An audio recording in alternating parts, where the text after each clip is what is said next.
Alors, je me présente Sophie Malavoie, directrice du Cœur des Sciences. J'ai le plaisir d'être votre maître de cérémonie pour ce soir et aussi l'animatrice de la table ronde. C'est un 2 pour 1. Alors, vous l'avez sans doute remarqué, il a plu et il a neigé beaucoup cet hiver. Il a plu aujourd'hui et il pleuvra ou il neigera encore demain. Donc, c'est sûr que le sujet de ce soir, il tombe à point nommé, malheureusement. Et ce soir, nous procédons au lancement des activités du réseau Inondations intersectorielles du Québec, un réseau de recherche financé par le Fonds de recherche du Québec. Alors, le scientifique en chef a un petit empêchement, un petit retard, il s'excuse. Donc, on a un peu modifié l'ordre de présentation. Donc, je vais donner la parole immédiatement à Magda Fusaro, rectrice de l'UQAM, et je l'invite à vous dire quelques mots.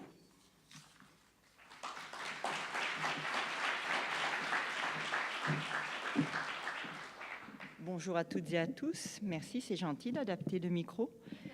Donc, je ne peux pas saluer le scientifique en chef, je le ferai bien sûr dès qu'il arrivera. Madame la vice-rectrice à la recherche, à la création, à la diffusion, chère Catherine, monsieur le directeur du risque, où êtes-vous, cher Philippe? Voilà, juste devant. Monsieur le directeur d'Ouranos, monsieur Alain Bourque, mes meilleures salutations, partenaires, collaborateurs, chers amis de la communauté de l'UQAM, mais de la communauté scientifique. Ce n'est pas seulement l'UQAM, bien évidemment. Distingués invités. Je vous exprime toute ma reconnaissance, mais ce micro est mal placé, voilà. Et ma fierté également d'être avec vous ce soir pour procéder au lancement du réseau Inondations intersectorielles du Québec, donc le RISC. Comme vous le savez, le RISC est une nouvelle entité de recherche dont la vocation est d'améliorer la capacité du Québec à se préparer aux inondations, mais surtout à s'en protéger. Je tiens à souligner l'engagement et l'appui du ministère de l'Économie et de l'Innovation, ainsi que celui du ministère de l'Environnement et de la lutte contre les changements climatiques dans la mise sur pied du réseau.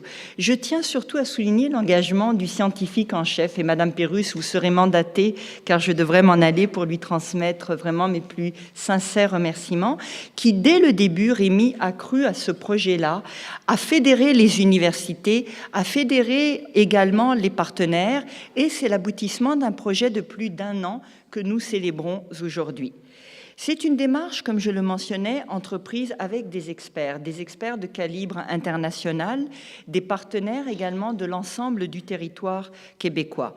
Je salue en particulier, sous la direction du professeur Philippe Gachon, qui est titulaire de la chaire de recherche sur les risques hydrométéorologiques liés au changement climatique, directeur également scientifique de l'Institut des sciences de l'environnement de l'UQAM, ce réseau qui regroupera 16 établissements, en fait qui regroupe déjà 16 établissements universitaires, 120 chercheurs, près d'une cinquantaine de partenaires issus de différents milieux.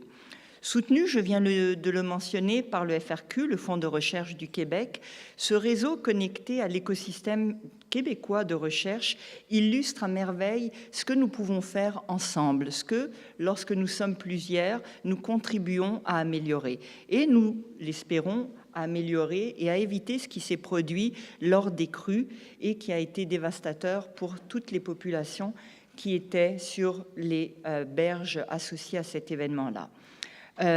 Première université au Canada à faire et à reconnaître l'environnement comme un changement important et comme une discipline fondamentale, nous sommes très tôt affirmés dans le domaine des sciences de la Terre, de la climatologie et de l'atmosphère. Je terminerai ici, je ne ferai pas les pages des 2 ou 3 paragraphes sur l'UQAM, je trouve que ce n'est pas approprié, donc je prierai mes collègues des communications de ne pas m'en vouloir, mais nous célébrons aujourd'hui un réseau inclusif dont le mandat est majeur. Prévenir les risques à cette échelle, c'est quelque chose d'extrêmement complexe, vous l'aurez compris. Vous savez ce qui se passe actuellement à Paris, vous avez vu que la cathédrale Notre-Dame de Paris est en train de brûler. 1000 ans d'histoire, elle n'a jamais été touchée, c'est un risque également majeur, je ne pouvais pas ne pas y faire référence, vous l'entendez certainement à mon accent.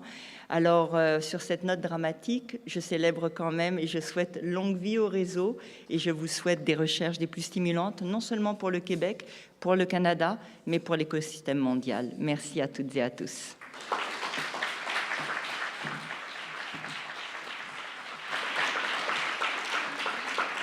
Merci Madame Fusaro. Je souligne que Madame Fusaro ne pourra pas rester avec nous pour toute la durée de ce lancement. Elle est attendue ailleurs. Elle s'excuse. Maintenant, je voudrais aussi souligner que le lancement de ce soir est retransmis par Facebook Live. Donc, je salue aussi la présence des gens qui nous suivent numériquement. Maintenant, je vais céder la parole à Catherine Mounier, qui est vice-rectrice à la recherche création et diffusion de l'UQAM et qui est également présidente du comité de direction du risque. Madame Mounier, à vous la parole. Merci Sophie. Je vais monter le micro un petit peu, Magda, je suis désolée. Que dire? D'abord, merci à tous d'être ici. Je pense que j'ai vu beaucoup de partenaires qui sont là et je tiens à les remercier d'être présents. Surtout les gens qui font partie de cette table ronde-là. Merci d'avoir pris le temps de préparer cette activité avec nous. Nous avons travaillé fort. Puis je suis très heureux de voir l'aboutissement de ce que ça va donner tantôt. En tout cas, merci aussi aux gens du ministère d'être là, aux gens d'Ouranos d'être là, aux partenaires scientifiques des autres institutions, les 4 PI qui sont associés à cette demande avec Philippe Geta qui est là. Je vois Suzanne, je n'ai pas vu Daniel si elle était là. Ok, Daniel, je ne t'avais pas vu, excuse. Je pense que ça démontre clairement qu'on est un réseau uni et qu'on a une volonté de travailler ensemble. Donc, c'est donc avec un très vif enthousiasme que je m'adresse à vous pour nous en cette belle occasion. En effet, ce n'est pas tous les jours au Québec, ni ailleurs dans le monde, je peux vous le dire, qu'on a réussi à réunir 16 universités et plus de 50 partenaires socio-économiques pour lancer un projet scientifique aussi ambitieux et aussi audacieux. Toutes les universités québécoises sont là. Je veux dire, Bishop n'est pas là officiellement, mais ce n'est pas parce qu'ils ne voulaient pas, mais ils vont s'intégrer par la suite.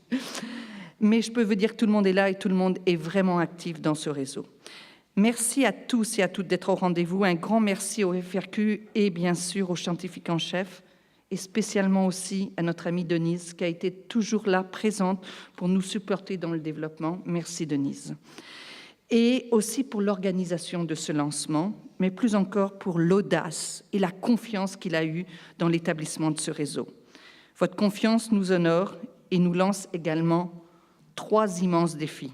D'abord, il s'agit de fédérer et d'animer le plus grand bassin d'expertise que le Québec ait connu en matière d'inondation en relation avec les changements climatiques.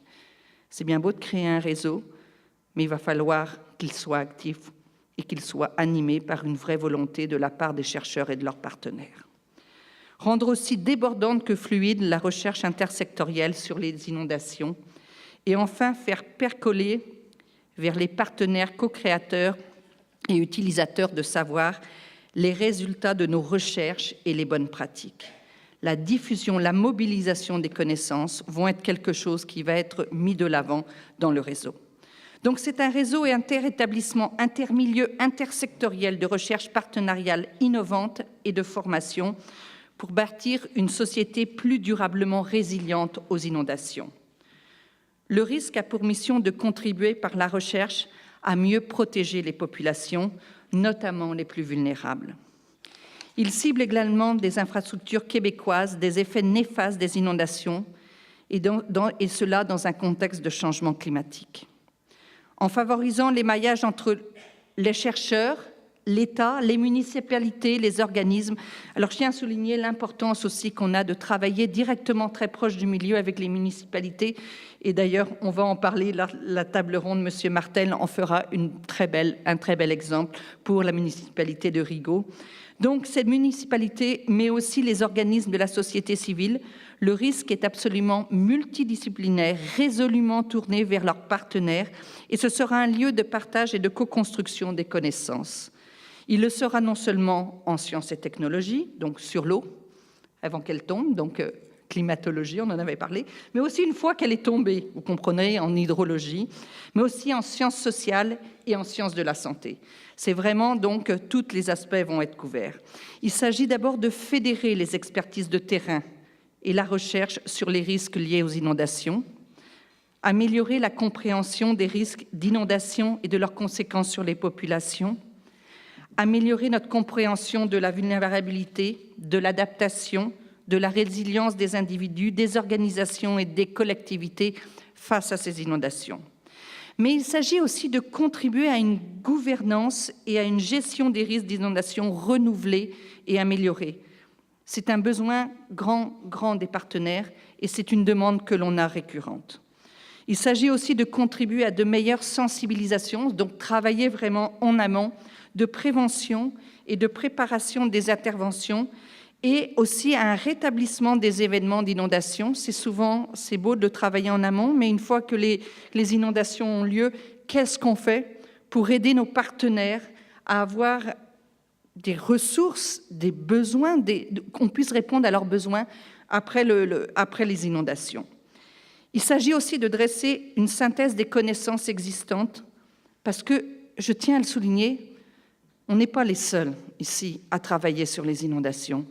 Je parlais avec les collègues du ministère de l'Environnement et des Changements climatiques, ce fameux programme InfoCru où il y a eu quand même beaucoup déjà de choses de faites. C'est important d'arrimer les deux initiatives. Je parlerai avec mes collègues aussi d'Uranos qui font aussi des choses dans le milieu des inondations. Il s'agit bien sûr de fédérer déjà les connaissances, de connaître, faire un état des synthèses des connaissances existantes et bien sûr de produire des connaissances utiles pour offrir aux décideurs et aux populations des réponses et des solutions probantes et durables. Et finalement, et non le moindre, nous sommes quand même des universitaires. Il s'agit de former la relève et du personnel, et de former aussi du personnel hautement qualifié en gestion des risques d'inondation. On va les former maintenant, le besoin arrive, c'est important qu'on soit là pour les former. Donc c'est ça les grands objectifs du réseau. Donc c'est 120 chercheurs avec plus de 50 partenaires. Le développement du réseau va s'orienter sur 5 axes majeurs. Donc l'axe 1, facteurs de risque d'inondation et de désastre, aléas, vulnérabilité et exposition. Axe 2, gestion et aménagement des territoires à risque d'exposition, enjeux de gouvernance et législation. Axe 3, impact biologique, psychosociaux, sanitaires et économiques et partage des coûts associés. Je pense que la plupart des chercheurs qui sont présents ici vont se retrouver au moins dans un des axes. Axe 4, transformation et réduction des vulnérabilités des individus, des organisations et des collectivités. Et finalement, axe 5, gestion et communication des risques, outils d'aide à la décision, à l'adaptation et à la résilience. Donc ce réseau est déjà basé sur ces 5 axes et les équipes sont déjà en marche pour travailler sur ces thématiques-là. En amont, le risque va heureusement pouvoir compter sur un nombre considérable de réseaux déjà établis. Par exemple, je parlerai comme l'important réseau Québec Maritime avec qui nous travaillons en étroite collaboration. Les équipes de l'UQAR et les équipes de l'UQAM sont déjà en discussion active à ce niveau-là.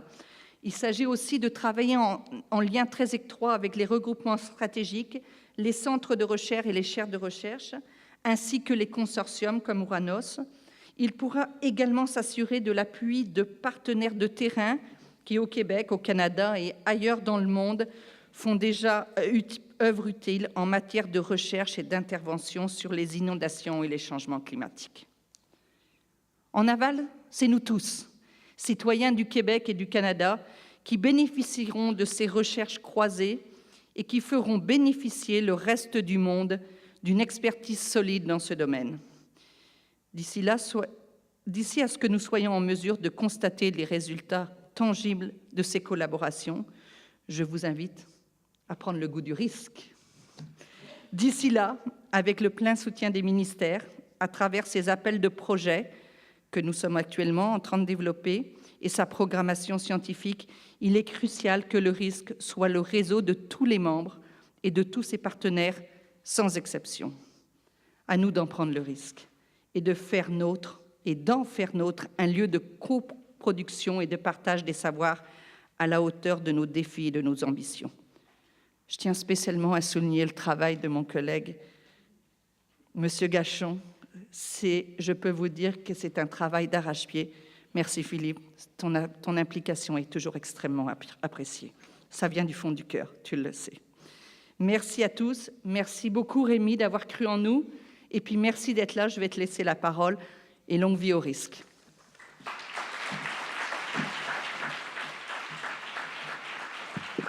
Monsieur Quirion, à vous la parole.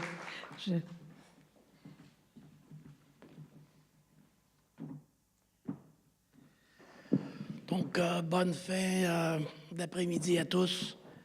Je m'excuse du retard. Vous voyez, je suis encore aux couleurs de la Bavière. Ce matin, avec vous, on a commencé. Par la suite, pourquoi je suis en retard? Entrevue pour le prochain directeur ou la prochaine directrice du Fonds Santé. Et ça s'étire toujours un petit peu, ces histoires-là. Mais c'est pour la bonne cause. Et où on avait la réunion à la sortie, ben moi, j'ai pas de chauffeur ou de limousine qui m'attend là, pour venir rapidement ici.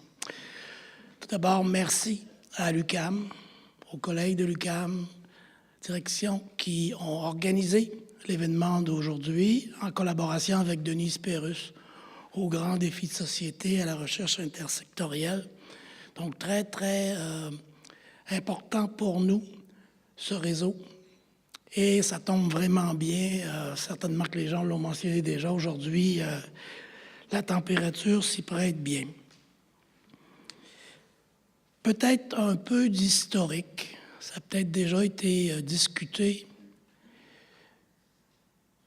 Puis si je vais être un peu, juste le mot anglais qui me vient en tête, là, selfish, finalement, ça s'est passé, première discussion pour la création d'un genre de structure qui a mené au risque. C'est dans un avion, en s'en allant vers Israël. C'est une mission du premier ministre. Et M. Couillard était juste en avant de moi. Et on discutait, je dis, ben, ce qui vient d'arriver, les inondations de 2017, il faudrait être mieux préparé la prochaine fois. Et peut-être qu'on pourrait créer, il y a beaucoup d'experts au Québec dans le domaine, peut-être qu'on pourrait créer un genre de réseau. M. Couillard a beaucoup aimé l'idée, je dirais peut-être un peu trop, entre les quatre murs.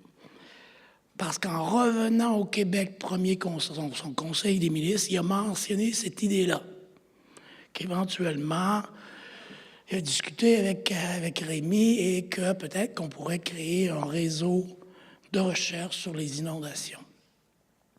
Il y a des collègues ministres, ses collègues autour de la table, qui ne l'ont pas trouvé trop drôle. De quoi il se mêle, lui? Ce qui fait qu'après, il y a eu un petit brasse camarade pour la bonne cause. Et ça a mené à l'organisation de grands forums. Plusieurs d'entre vous avez participé à ces grands forums-là, un organisé par le ministre de l'Environnement et un organisé par le ministre de la Sécurité publique. Mais on était présents, vous étiez présents, et par la suite, plusieurs autres activités organisées par les fonds de recherche du Québec qui ont mené à l'appel à projet.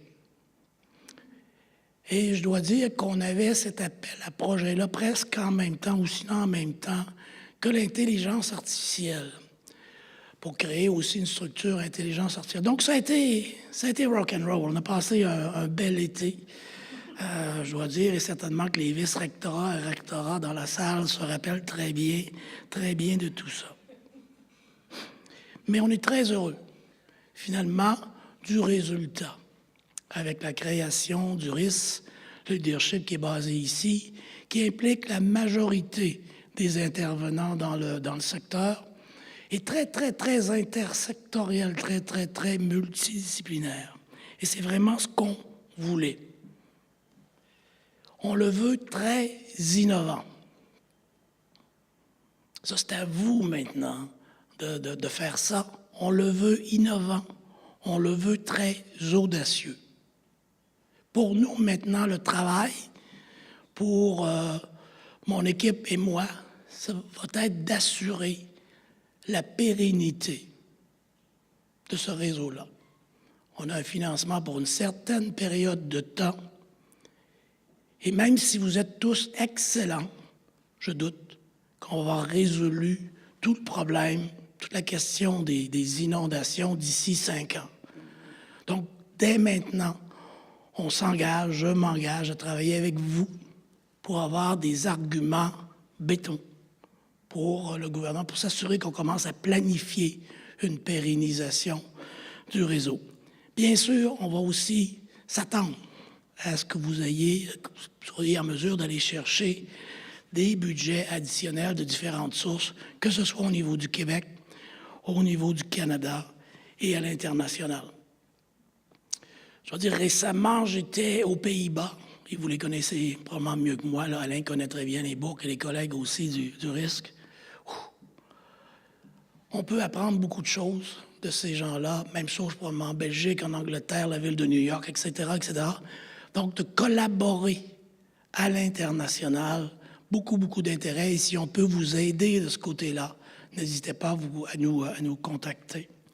Finalement, j'ai parlé un peu de pérennisation, mais ce qui est clé, c'est la formation de la relève, de la prochaine génération de chercheurs dans ce domaine-là, en espérant que plusieurs des jeunes chercheurs aient une formation peut-être un peu plus intersectorielle que la mienne, je dirais. Là. Donc, bonne chance à tous et n'hésitez surtout pas à faire appel à nous pour vos différentes... si on peut vous aider, soit au niveau du gouvernement du Québec, des municipalités, des villes très importantes au niveau canadien et à l'international. On va être là pour travailler avec chacun d'entre vous. Merci beaucoup.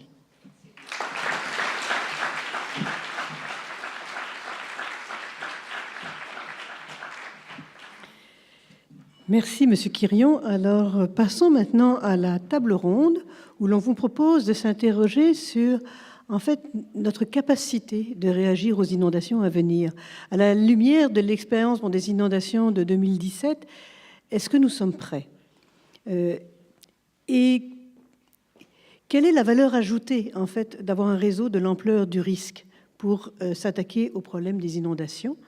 Donc, je vais inviter, nous avons, pour répondre à ces belles questions, une belle variété de panélistes, qui d'ailleurs est très représentative aussi de la variété un peu de tous les axes de recherche et d'intervention du risque.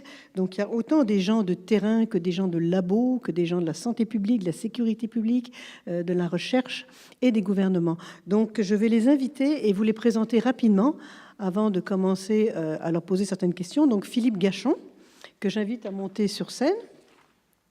Philippe Gachon, vous le connaissez, mais il est professeur d'hydroclimatologie à l'UQAM. Il est titulaire de la chaire de recherche stratégique sur les risques hydrométéorologiques liés au changement climatique et bien sûr spécialiste de la variabilité historique et des changements à venir dans les aléas et les extrêmes climatiques. Et il est directeur général du risque. J'invite aussi Caroline Larouche à venir, directrice de la sécurité civile de la Ville de Québec et présidente de l'Association de sécurité civile du Québec. Nathalie Barrette, professeure de climatologie à l'Université Laval, spécialiste de la vulnérabilité de la population québécoise face aux aléas climatiques et membre du risque. Madame Généreux, Mélissa Généreux, Université de Sherbrooke, médecin avec une spécialisation en médecine communautaire. Madame Généreux est spécialiste en santé publique et médecine préventive et elle est directrice de santé publique de l'Estrie et membre du risque. Il en reste deux. Éric Martel, ça c'est quelqu'un du milieu du terrain des municipalités, directeur adjoint à la division des mesures préventives et coordonnateur de la sécurité civile au service de sécurité incendie de la ville de Rigaud. Et finalement, Alain Bourque, directeur général du consortium Ouranos sur la climatologie régionale et l'adaptation au changement climatique.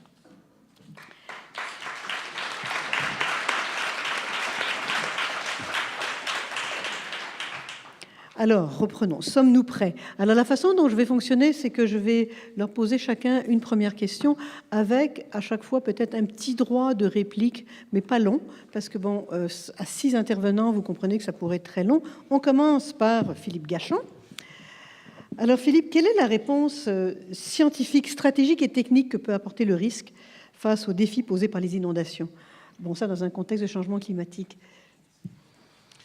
Alors, je répondrai en 4 points. Premier point, c'est quoi le défi qui nous attend? Puis, ce n'est pas juste un problème de changement climatique. On l'a vu, évidemment, avec l'hiver qu'on vient de vivre, avec les hivers qu'on a vécus ces dernières années. contrairement à la croyance populaire, le changement climatique n'est pas un changement monotone des températures. En particulier parce qu'ici au Québec, on l'a vu d'ailleurs, il y a un rapport qui est sorti la semaine dernière d'Environnement Canada, on a au Canada 2 fois le taux de réchauffement qu'on a sur l'ensemble du globe, et dans le Nord, on a un réchauffement qui est à peu près 3 fois le réchauffement global. Dans le futur, il y a une amplification de ce réchauffement, et on est déjà en train de vivre des taux de changement non seulement extrêmement importants, mais très rapides. La météo est en train de changer. La distribution des cycles de gel-dégel, les précipitations, l'intensité qui est en train de changer. Tout ça est en train de modifier le cycle hydrologique de façon majeure. Et le Québec, plus qu'ailleurs, peut-être dans l'hémisphère nord, est particulièrement affecté à cause de la grandeur de nos bassins versants, à cause des types, évidemment, de modifications qu'on a dans le cycle hydrologique qui touchent, évidemment, la neige, caractéristiques de gel de sol, la glace dans les rivières, etc. C'est un premier enjeu, un premier défi.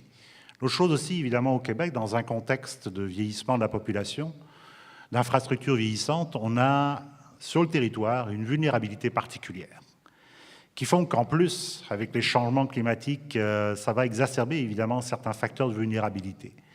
L'autre chose extrêmement importante qu'on oublie souvent d'ailleurs quand on parle d'inondation, c'est l'exposition. La majeure partie, on le sait depuis 20-30 ans, on a construit essentiellement dans les plaines inondables. Je suis un bon exemple de ça. J'habite dans la vallée du Richelieu, à Autobahn Park. Je ne suis pas personnellement affecté par les inondations, mais mes voisins le sont. Donc on a la majorité du territoire exposé, vulnérable dans certains cas, une population vieillissante et des aléas et des modifications reliées au changement climatique qui vont exacerber toutes les composantes qui vont faire en sorte que les risques d'inondation risquent d'être peut-être plus sévères, plus intenses, peu importe la période de l'année où ils vont se produire. Ça, c'est un premier facteur. Deuxième point, c'est tous les enjeux reliés à ce qu'on a fixé dans le risque, développer notre intelligence collective. À cause de la complexité, justement, reliée aux enjeux d'inondation, personne, aucune discipline ne peut couvrir l'ensemble du spectre qu'on a besoin de couvrir, justement, quand on aborde les problèmes d'inondation. Et c'est pour ça que cette intelligence collective, d'ailleurs, je remercie tous mes collègues de l'université, partout, y compris les partenaires. Je me trouve extrêmement chanceux, non seulement de diriger avec vous ce réseau, mais c'est un réseau qui doit être absolument inclusif, fédérateur, et aussi, on l'a dit, M. Quirion en a parlé, innovant. Je veux parler de la 4e point, on va parler des solutions tout à l'heure. Mais on doit faire en sorte que notre intelligence collective, elle finisse par servir à quelque chose, non seulement pour les besoins des populations, mais aussi au niveau municipal, gouvernemental, etc. 3e point, la formation de la relève. On en a parlé d'ailleurs à plusieurs reprises depuis 1 an pour informer le réseau risque. On a un gros besoin de former la relève. Il y a une pénurie de la main-d'œuvre, vous le savez tous, mais on a particulièrement besoin de former des gens en intersectorialité. Et ça, c'est un défi pour tous les programmes, quels qu'ils soient, de s'assurer encore une fois que les ingénieurs ne travaillent pas avec des ingénieurs ou les météorologues ou les climatologues comme moi, travaillons tout seuls. On a besoin de partager notre expertise pour avoir une vision plus globale. 4e point, et non le moindre, les solutions. Il y a des connaissances qui sont là, certainement mettre à profit ces connaissances qui existent déjà. On a parlé de beaucoup de gens qui travaillent dans le domaine des inondations. On va s'assurer justement dans le cas du risque d'éviter la duplication et de s'assurer justement qu'on va créer un trait d'union entre différents groupes, centres qui existent déjà, et ensuite développer évidemment des nouvelles connaissances, se les approprier, travailler sur la mobilisation des connaissances, mais s'assurer encore une fois qu'il y a une appropriation de la part des populations, mais aussi des communautés, des décideurs dans le domaine. Voilà mes 4 points. Merci beaucoup, M. Gachon. Est-ce qu'il y a quelqu'un qui veut réagir parmi les panélistes rapidement sur l'un des points soulevés?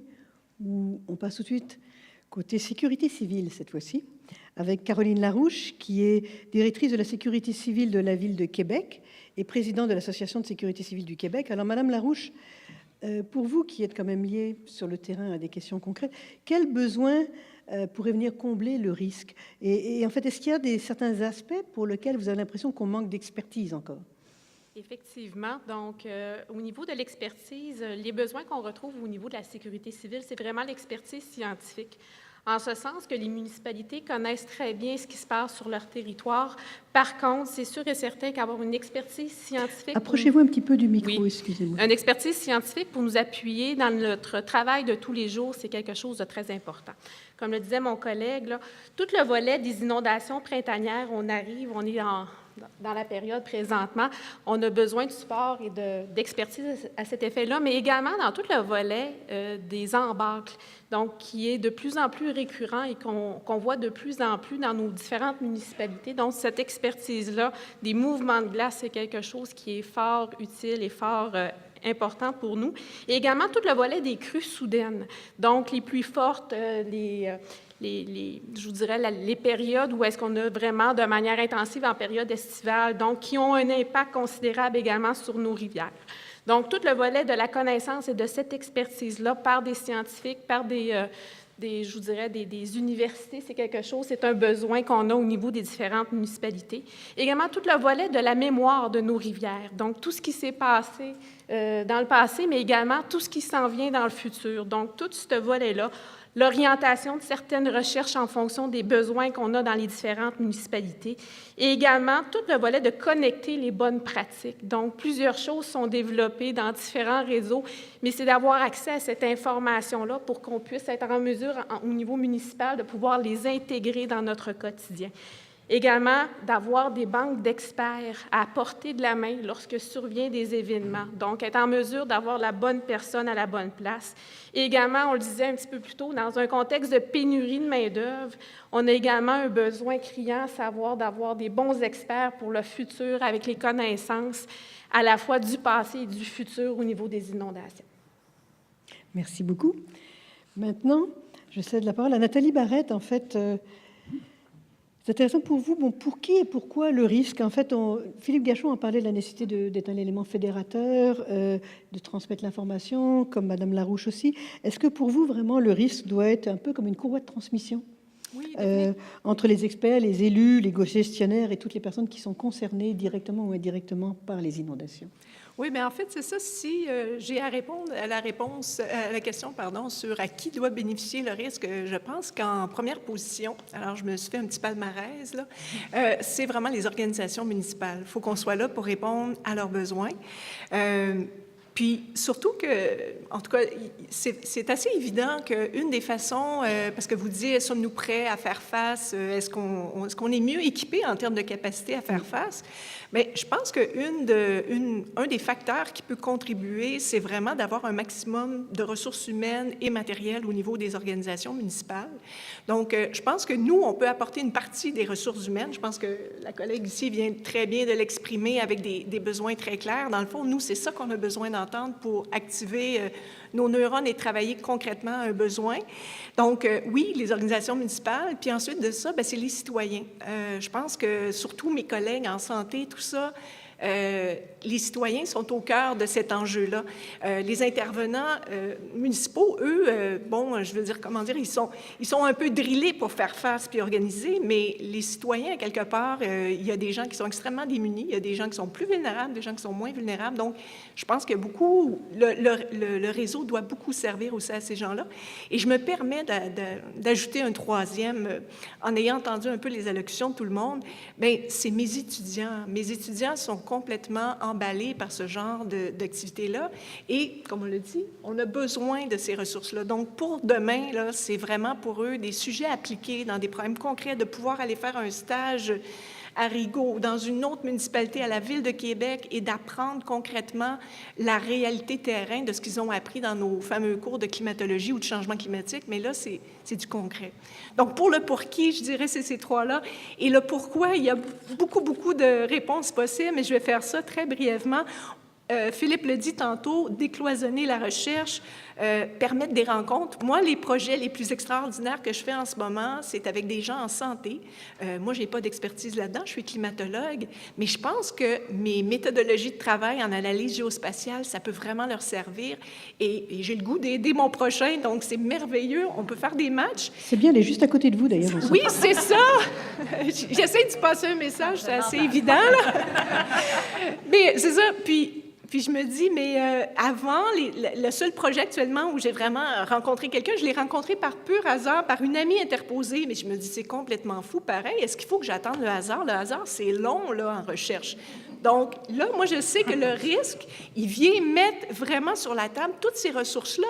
Et je pense qu'il y ait la courroie de transmission dans le sens que les organisations municipales vont aller là pour dire, hey, moi, j'ai tel besoin.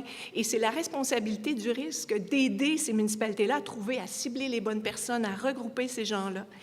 Puis, ne veut pas, bien, on va arrêter de faire des recherches qui se dédoublent. Donc, on va économiser des sous, on va mieux utiliser les fonds publics parce que ça vient souvent des fonds publics, ces recherches-là. On va éviter la répétition, les frustrations d'apprendre que l'autre chercheur, finalement, faisait la même chose que toi, mais il n'y a pas un maudit qui a pensé te le dire. Puis là, mais là, j'ai-tu dilapidé les fonds publics? Alors, si je m'étais alliée avec cette personne-là, ça aurait été extraordinaire, ce qu'on aurait pu faire. Puis, une autre cheval de bataille pour moi, c'est valoriser les données. Vous n'avez pas idée dans les ministères, dans les organisations, même les organisations municipales, la quantité de données qui dort là. Aujourd'hui, il existe des méthodes d'analyse où on peut parler des données de façon extraordinaire, d'aller valoriser ces données-là. Et je pense que RISC peut être la plateforme qui reçoit l'ensemble de ces données-là et puisse la diffuser autant aux chercheurs, mais autant aux citoyens aussi pour essayer d'augmenter un peu la culture du risque au Québec. Je pense que ça peut être une bonne chose aussi d'éduquer le citoyen de demain. Donc, effectivement, ce n'est pas juste transmettre l'information à la population, mais c'est entre chercheurs. Oui, effectivement, oui, le besoin est là à tous les paliers. de rendre ça accessible. Oui. Je crois qu'Alain Bourque veut réagir rapidement à ce que vous dites, mais très rapidement. En fait, par rapport aux deux dernières interventions, on nous a dit que c'était correct de sauter dans Vous pouvez sauter, sauter. Donc, je vais foutre le bordel. Sauter. Non, le point, un des points qui me semble évident aussi, c'est que je pense que le dossier inondation dans un contexte de changement climatique est un énorme puzzle très complexe. Ouais. On contrôle tous un peu une pièce du puzzle, mais il n'y a pas personne, il n'y a pas vraiment personne qui a l'idée à ce stade-ci de à quoi ressemble le puzzle au total. Je pense qu'on contrôle tous à quelque part une pièce c'est un puzzle de peut-être 10 milliards de pièces, donc bonne chance. Là. Non, c'est ça, mais le point, c'est que si on n'a pas de réseau pour pouvoir se parler Exactement. et ensemble monter le puzzle, on n'y arrivera pas. On a beaucoup appris par rapport aux inondations par l'expérience. On a vécu des inondations. Ah, oui. Mais là, on vit des changements climatiques. Il va y avoir des nouveaux trucs qui vont se produire. Et donc, on ne sera pas prêt pour ça. Il va falloir passer de plus en plus d'un mode réactif à un mode proactif. Et ça, Dieu sait que c'est pas facile. Heureusement, il y a le lancement du risque. Donc maintenant, on va passer justement du côté santé avec Mélissa Généreux, qui est médecin, qui est spécialisée en médecine communautaire, en fait. Et vous êtes directement concerné par les questions de médecine préventive, de santé publique, bon, j'imagine, liées aux inondations. Donc pour vous, quand vous voyez le risque, quelles sont les innovations en matière de santé que le risque pourrait apporter concrètement auprès des intervenants, des inondations, des populations ou même des gens que vous conseillez?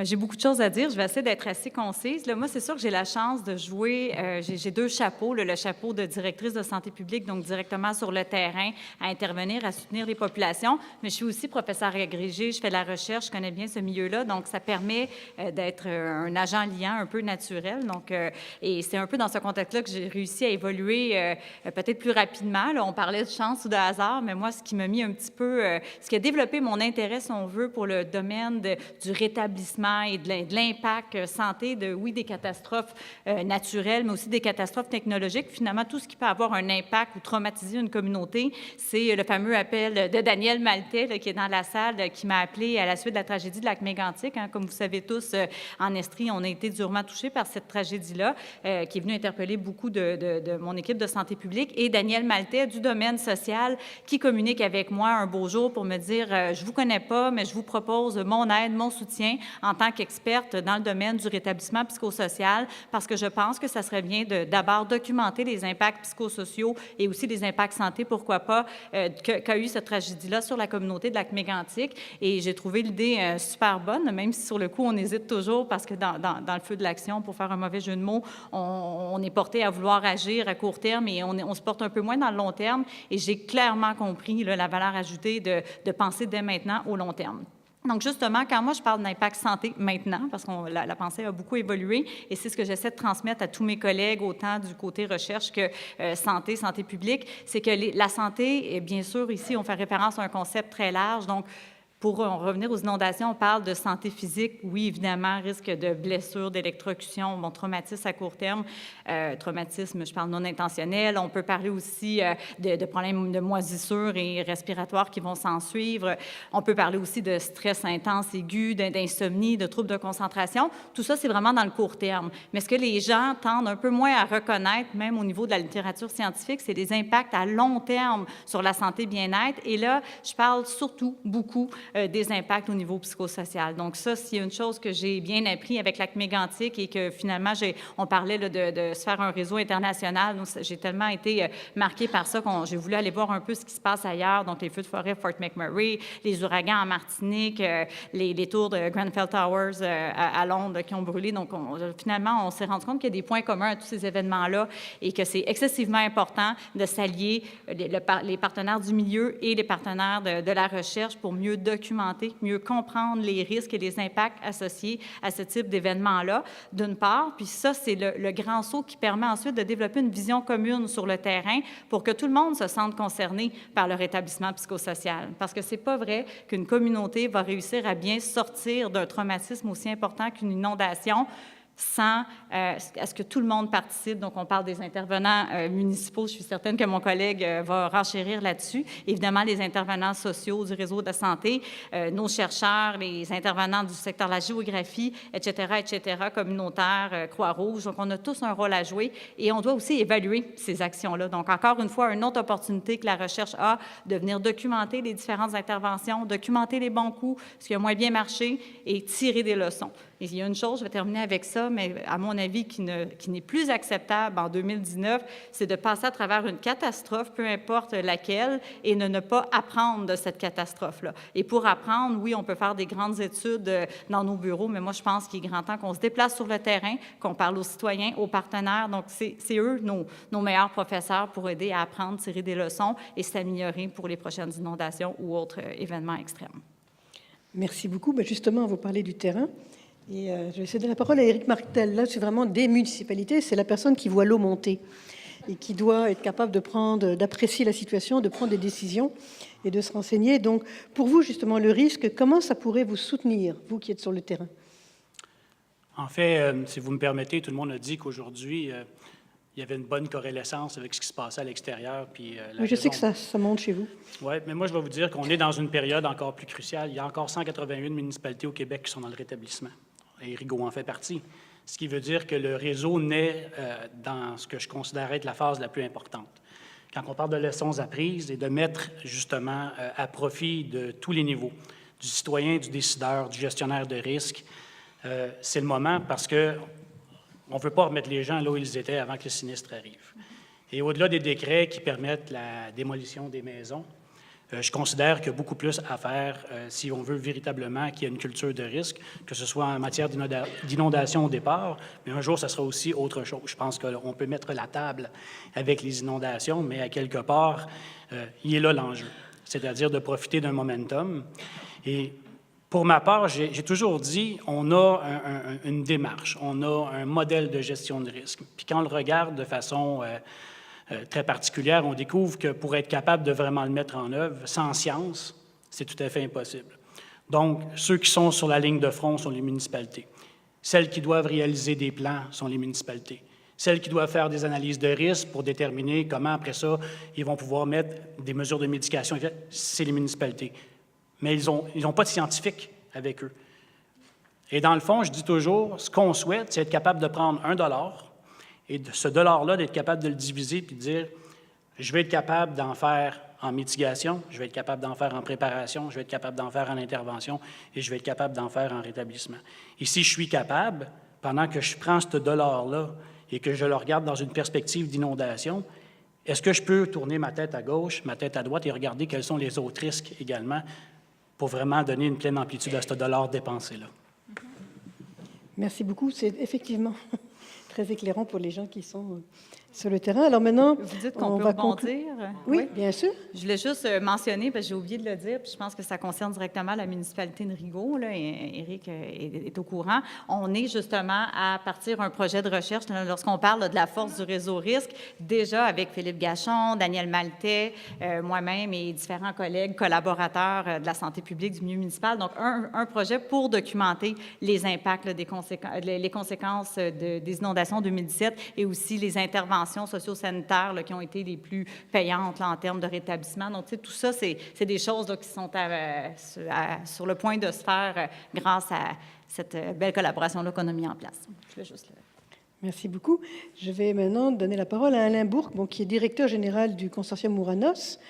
Et justement, compte tenu de votre expérience, ne serait-ce que dans la mise sur pied d'Ouranos, c'est quoi les clés du succès, selon vous, pour que le réseau risque s'implante véritablement? Les défis aussi. Oui, bien, il y en a quelques-uns, quand même.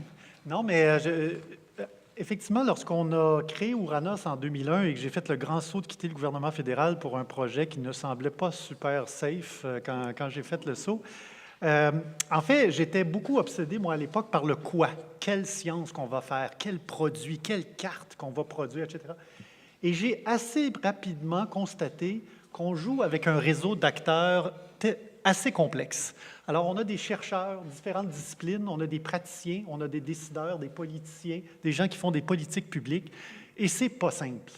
Et donc, assez rapidement, après quelques années à se casser les dents, à essayer de faire des produits, des analyses scientifiques, etc., et à faire ça dans une approche scientifique assez classique, on a découvert que c'était pas comme ça qu'il fallait aborder la chose, et que le quoi était naturellement important, mais que le comment était encore plus important pour le succès.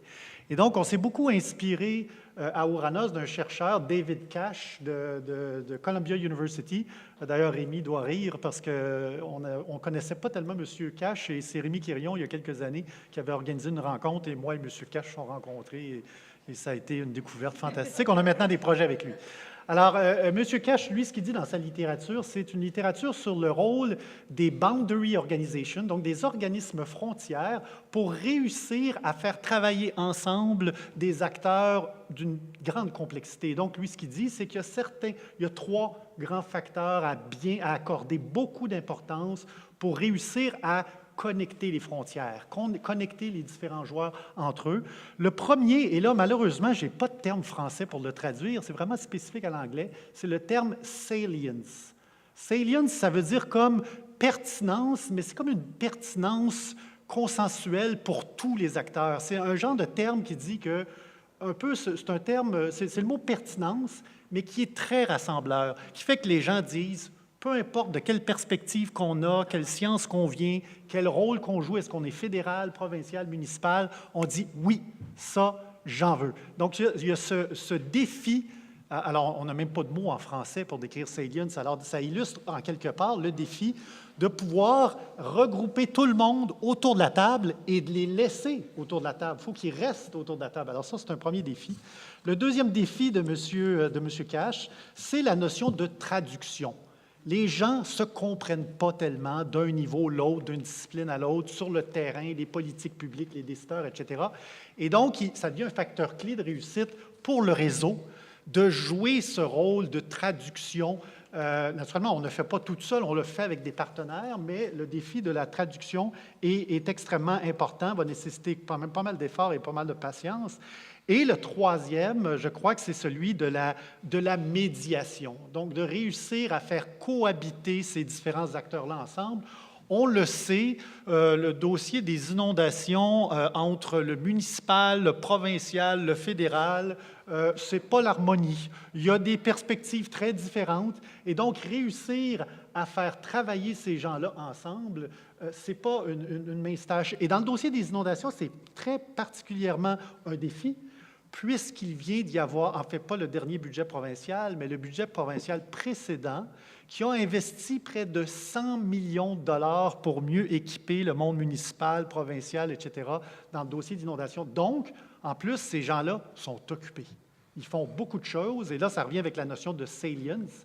Il faut réussir à reconnecter ces gens-là et à faire en sorte que le réseau va vraiment être une connexion avec tous les gens qui dédient déjà beaucoup de leur temps dans le dossier inondation. Nous, en adaptation au changement climatique, dans une certaine mesure, c'était peut-être qu'on avait plus une chance parce que c'était au début du processus, il y a 15 ans, on parlait à peine de changement climatique et ça a permis de tisser les liens beaucoup plus graduellement. Naturellement, le défi, c'est qu'il y avait peut-être un petit peu moins de ressources disponibles pour faire du travail. Et donc, je pense que, en fait, donc une des grandes valeurs ajoutées du réseau, je pense qu'elle est, oui, dans le quoi, qu'est-ce qu'on va produire, mais je pense qu'elle est aussi beaucoup dans le comment et notamment dans le rôle de travailler en mode co-construction. On en a beaucoup parlé, on n'a pas utilisé le terme, il est très à la mode et puis tout le monde parle de co-construction. Naturellement, le défi, c'est de la faire, cette co-construction-là. C'est beaucoup plus facile à dire que vraiment faire la co-construction et ça, en fait, Ouranos va être certainement très heureux de pouvoir aider à ce travail-là pour faire la co-construction. Alors naturellement, c'est sûr, je me tourne vers Philippe parce que je me dis, bon, pour vous, Philippe, justement, avec tous ces points dont il a parlé, la pertinence consensuelle, la médiation, la transmission, tous ces aspects-là, comment, justement, le nouveau réseau RISC va réussir à aller dans ce comment, à implanter cet énorme réseau, en fait, avec des gens qui viennent d'horizons totalement différents? C'est vrai, merci Alain, tu viens de le mentionner, c'est un énorme défi en termes de, ne serait-ce que de s'assurer que les gens se comprennent, partagent aussi une volonté, et c'est pour ça que je vais d'ailleurs profiter tout de suite de l'occasion pour dire que ce qui est formidable au début de ce réseau-là, le défi qui nous attend est énorme, mais on sent de la part une volonté vraiment de la part de tous les universitaires de travailler ensemble.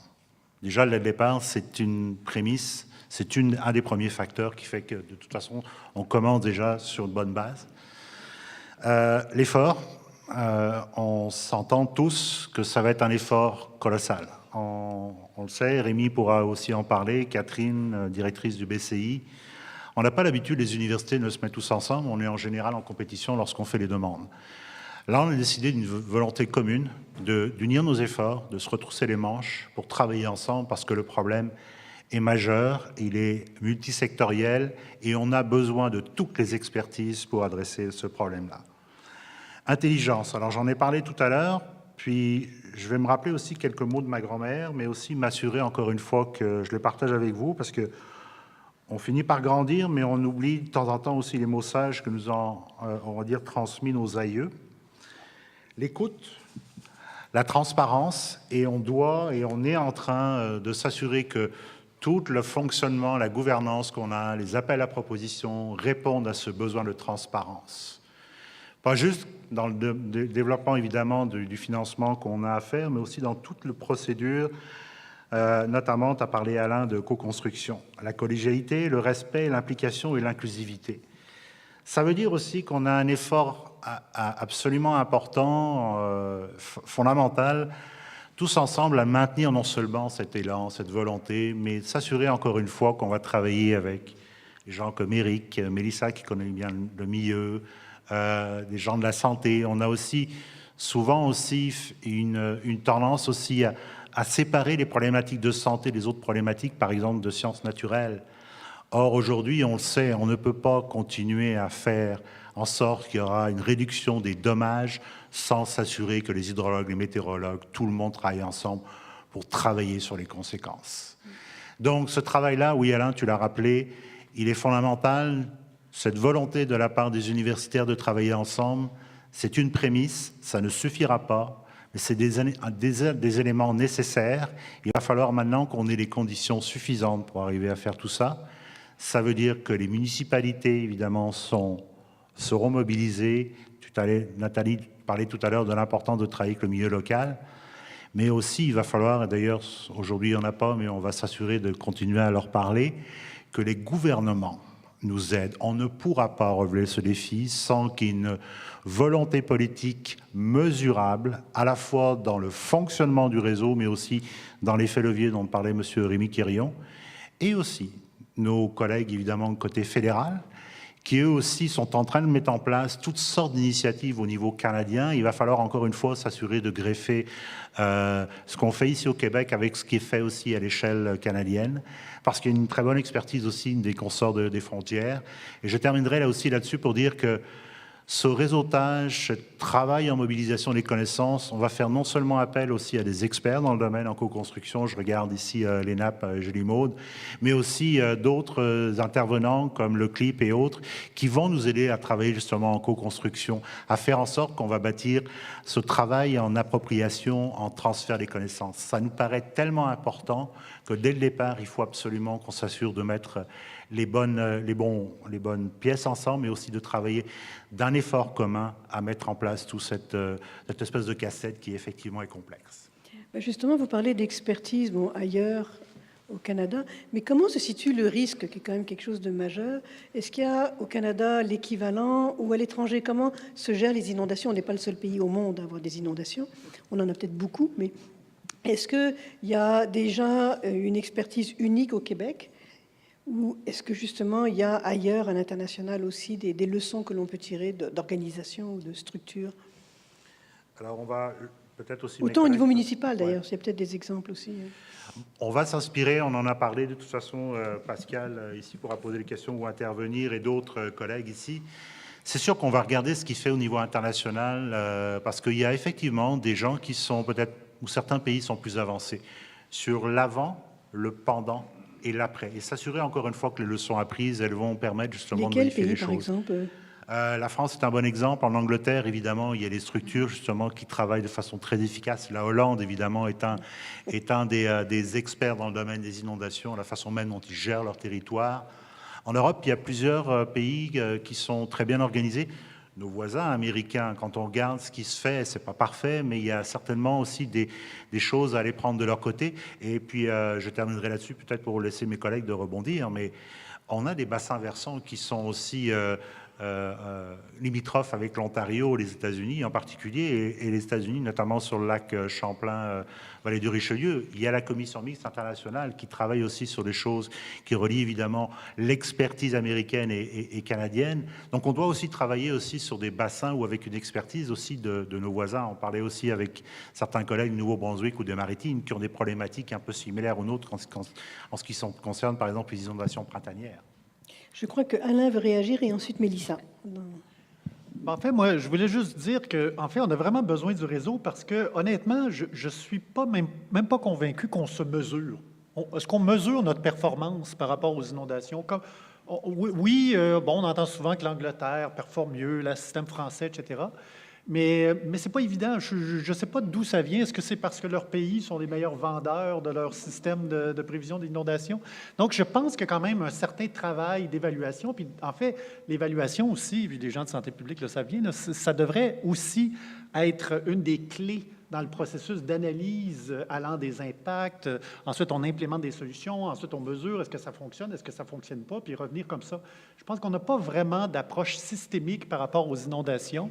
Et c'est beaucoup, encore une fois, comme je disais, on vit un événement, on réagit, puis on a des recommandations, on en adopte le tiers, puis l'autre 2 tiers, on ne fait pas vraiment grand-chose dessus, etc. Donc, je pense qu'il y a un travail d'évaluation à faire, puis donc la recherche pourrait certainement aider là-dessus. Mélissa?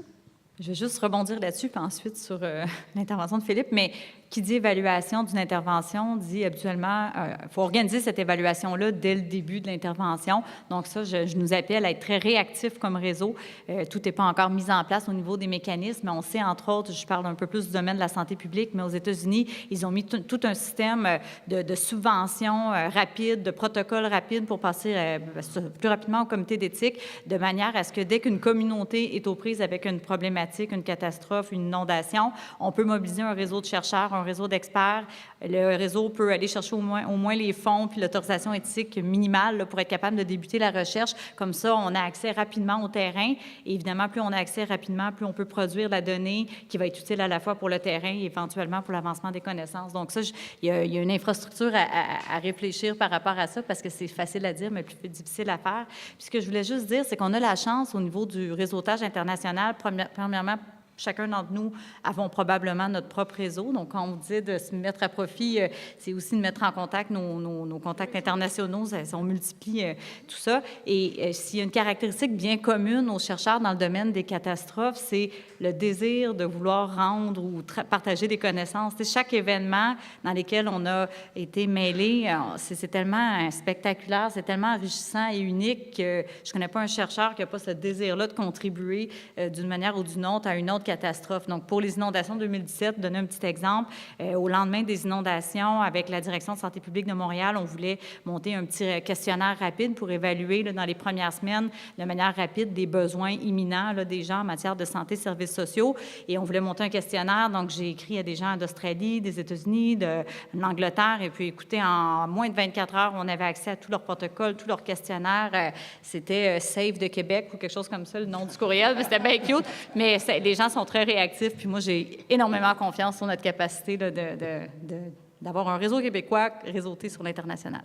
Nathalie. Oui, en fait, je répondrais à la question, je pense que c'est Alain qui disait, mais pourquoi on dit que l'Angleterre ou la France a l'air à mieux fonctionner? Puis c'est vrai que, objectivement, je ne sais pas vraiment s'il y a une façon d'évaluer, mais je pense, en tout cas, moi, l'impression que j'ai par rapport à certains en tout cas, entre autres à l'Angleterre, par rapport à ce que j'ai lu, c'est qu'il y a énormément, il y a des sites où on trouve de l'information inestimable pour le citoyen. Information qu'ici, on veut presque occulter au citoyen, on ne veut pas lui dire s'il est dans une zone inondable, on ne veut pas lui dire, bien, quand il va y avoir les changements climatiques dans 2100, les modèles, c'est ça qu'ils disent, on ne veut pas le dire. Puis je comprends qu'il faut savoir dire les choses, mais je pense qu'on peut très bien travailler avec les organisations municipales pour que les informations se diffusent un petit peu plus près de la population, descendent un peu, là, et restent moins là, entre les organisations municipales et puis les chercheurs, parce que les citoyens, là, bien, ils sont aussi les premiers acteurs de la résilience. Tout le monde peut contribuer par des petits gestes, mais même jusqu'au plus grand. Mais donc, j'ai l'impression que là, ils sont rendus un petit peu plus loin dans cette culture du risque, là, si on peut appeler ça comme ça, entre guillemets. Puis par rapport à l'évaluation, moi, j'ajouterais que dans les dernières années, dans la recherche qu'on a fait, où on nous demandait d'évaluer la vulnérabilité de la population québécoise aux risques hydroclimatiques, disons, dont les inondations, si on peut dire, donc, la vulnérabilité, on avait les enjeux de sensibilité, donc tout ce qui fait que les gens sont plus vulnérables, et les enjeux de capacité à faire face. Mais ce qu'on s'est rendu compte, c'est qu'il n'y en a pas de chiffre pour évaluer la capacité à faire face, à part peut-être des distances à des services, mais il n'existe pas beaucoup de métriques. Parce que si on veut faire une évaluation à l'échelle du Québec au complet, à une échelle la plus fine possible, alors, je pense qu'il y a des défis aussi, penser à comment on peut exploiter les données des réseaux sociaux, peut-être par des algorithmes d'apprentissage automatique, du data mining. Là, c'est vraiment, il y a comme une science en effervescence qui pourrait venir répondre à ces besoins-là. Et encore, je reviens avec ma valorisation des données qui existent déjà. Donc, essayer de les mettre de l'avant. Merci beaucoup. En fait, le temps file. Et c'est sûr qu'on pourrait avoir un débat qui pourrait durer 2 heures. D'ailleurs, je profite pour dire que l'année prochaine, exactement presque à la même date, le Cœur des Sciences fera un débat de 2 heures sur les inondations avec les gens du risque. Mais là, c'est sûr qu'on ne pourra pas le faire et que le temps court. Mais je sais qu'Éric voulait réagir rapidement, mais très rapidement, parce qu'on a aussi peut-être des questions du public et aussi des gens qui nous suivent par Facebook Live. Simplement rappeler, on fait de la communication du risque, puis on rappelle à nos citoyens qu'on est dans un concept de responsabilité partagée, mais ils n'ont pas accès à la donnée. Mais je crois, Philippe, il n'y aura pas une plateforme, le réseau oui, mais je parle prévu présentement. l'instauration. Le défi, il est là. Il est là. Oui, ça va venir. Pas encore. Oui, rapidement, puis laissez la place aussi aux questions. Oui, un des objectifs, on l'a dit, c'est de créer une plateforme, justement, puis de bâtir sur les plateformes aussi existantes. Créer aussi, on en a parlé avec plusieurs, je regarde ça ici, sur le guide des bonnes pratiques. Est-ce qu'on est capable, justement, d'ici quelques années, de développer les meilleures connaissances, les meilleurs outils? Je prends l'exemple, Rémi, tout à l'heure, vous parliez de la Bavière, les outils de modélisation à très haute résolution, qui sont évidemment des collaborations que René, Julie peuvent avoir aussi avec la Bavière, avec l'Allemagne, avec les États-Unis, sur des outils très haute résolution pour être capable, justement, simuler l'information à très haute résolution temporelle. C'est ça qu'on a besoin, les types de précipitations, des intensités à différentes échelles de temps. Donc toute cette collaboration, ce partage des connaissances avec des réseaux existants, des centres existants, c'est ça qu'il faut qu'on fasse. Et en bout de ligne, favoriser le partage de l'information via des plateformes facilement accessibles.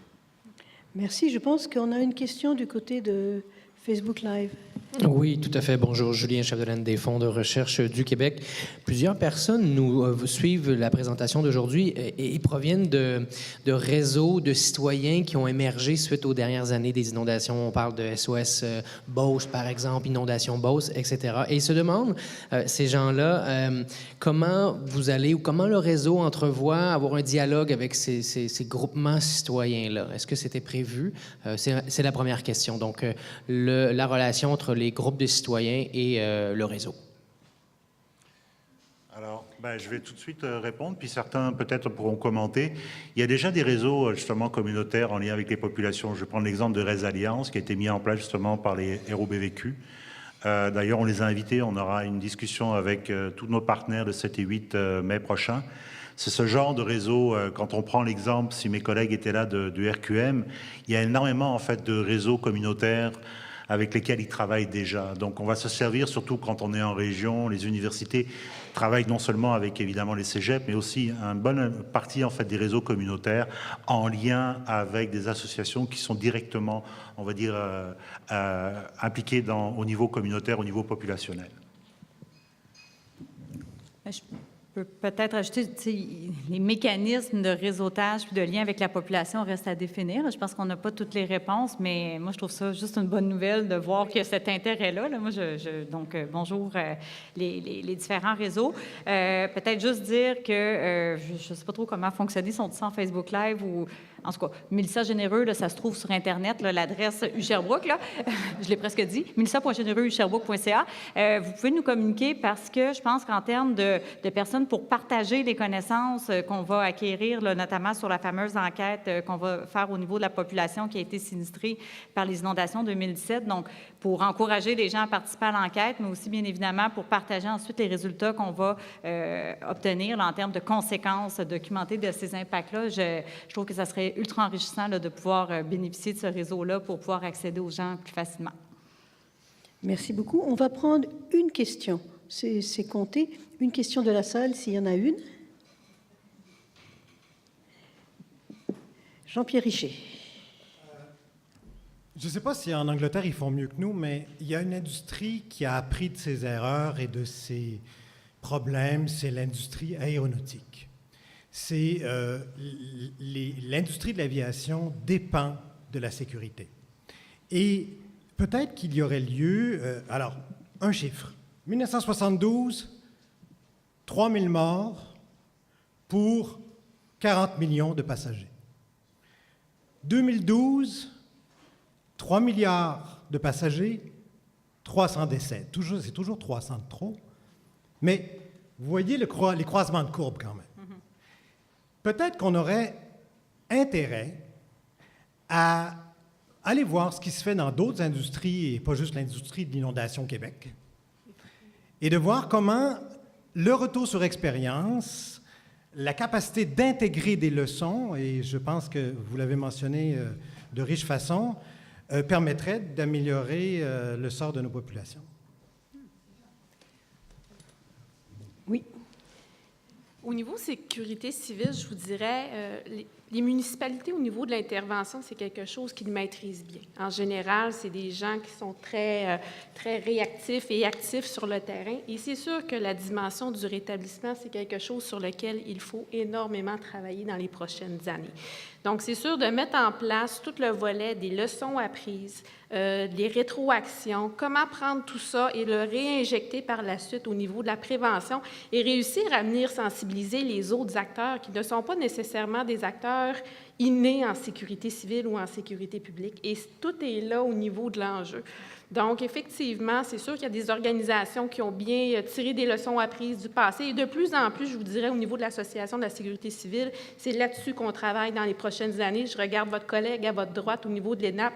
On travaille fort avec eux à essayer d'implanter et de démontrer des mécanismes de rétroaction et de rétablissement pour tirer ces leçons-là et pouvoir, par la suite, être des bons acteurs au niveau de la prévention et faire mieux. Monsieur Bourque, une réaction rapide? Bien, en fait, j'étais pour ajouter qu'on est déjà en train d'apprendre des leçons au Québec dans le domaine des inondations. On parlait récemment aux gens du gouvernement du Québec autour de la réaction des gens par rapport aux inondations en zone côtière. Il y a 10 ans, à peine, 10-15 ans, les gens voulaient tous rester là une fois qu'il y avait une inondation. La première question qu'il y avait, c'est « S'il vous plaît, je veux me rétablir là ». Aujourd'hui, là, c'est plus le cas.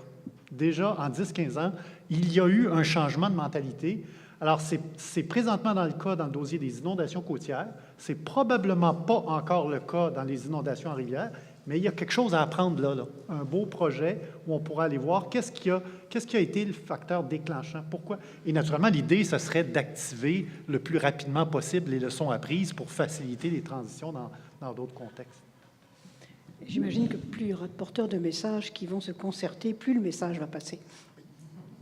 Donc écoutez, on pourrait continuer la discussion très longtemps, mais malheureusement, c'est tout le temps que l'on avait. Je vous donne rendez-vous l'année prochaine pour le débat au Cœur des sciences. Mais maintenant, je vais remercier quand même les gens qui se sont déplacés pour le panel ce soir. Philippe Gachon, Nathalie Barrette, Mélissa Généreux, Caroline Larouche et Éric Martel. Je ne les ai pas nommés dans l'ordre, mais bon. Et Alain Bourque, excusez-moi. Merci beaucoup.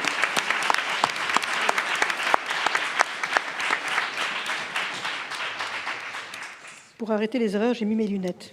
Je veux remercier aussi l'équipe du Fonds de recherche du Québec, Denise Pérus, Julie Biruimer, Joséanne Moret, Andréane Légaré-Pépin, Marie-Pierre Cossette et Julien Chapdelaine.